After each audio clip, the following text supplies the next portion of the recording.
Hey, welcome to Real Talk with Nurse Terrence. Today I'm going to talk about the importance of mental health.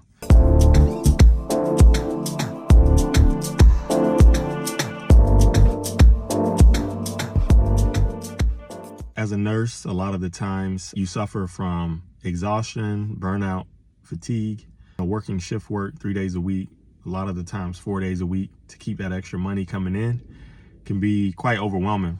As you know, husband, father of 5, the economy and the current financial climate right now, things are more expensive than they've ever been, especially with the cost of living and things of that nature. So working extra can be more enticing, right, to keep that extra money flowing in. You also have to think about what will you exchange for money, which is your time, your peace. A few months ago, I was so exhausted, so burnt out, I almost walked out of the ER.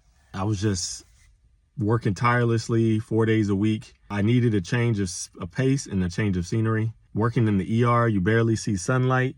You go in for your 12 hours, you don't know what you're going to experience, what you're going to see during that 12-hour period. EMS is coming in from the bay, from the EMS bay, and then you have patients coming in from the lobby. You have patients that come in from the floor, person down, or whatever, family members falling out in the hospital that day.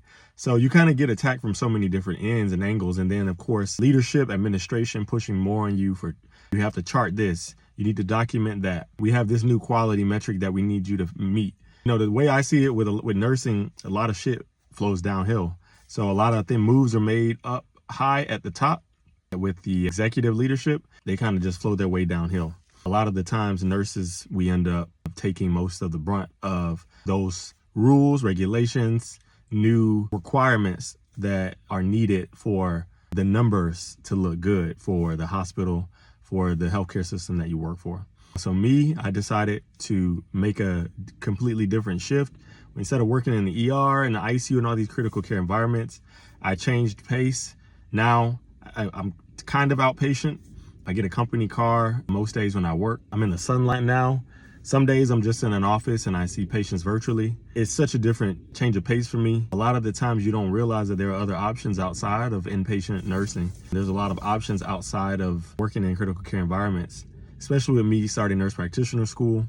This is a great option for me. It's really been a rest for my spirit, for my mind, my body. I can feel the stress leaving me. As you can see, I'm out in the sunlight. If you feel like you need to make a change, then you should do it. Don't let things hold you back. Don't allow other people to chime in and make suggestions and comments.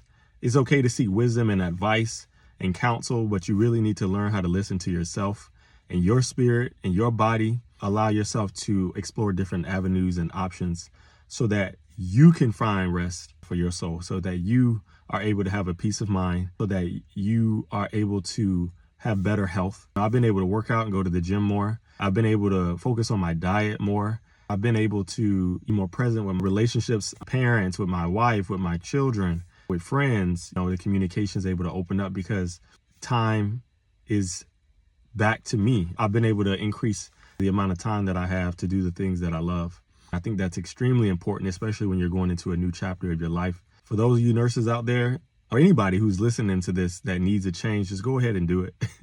But sometimes it doesn't make sense. Sometimes you feel like you're taking a step backwards, but really you're setting yourself up for success.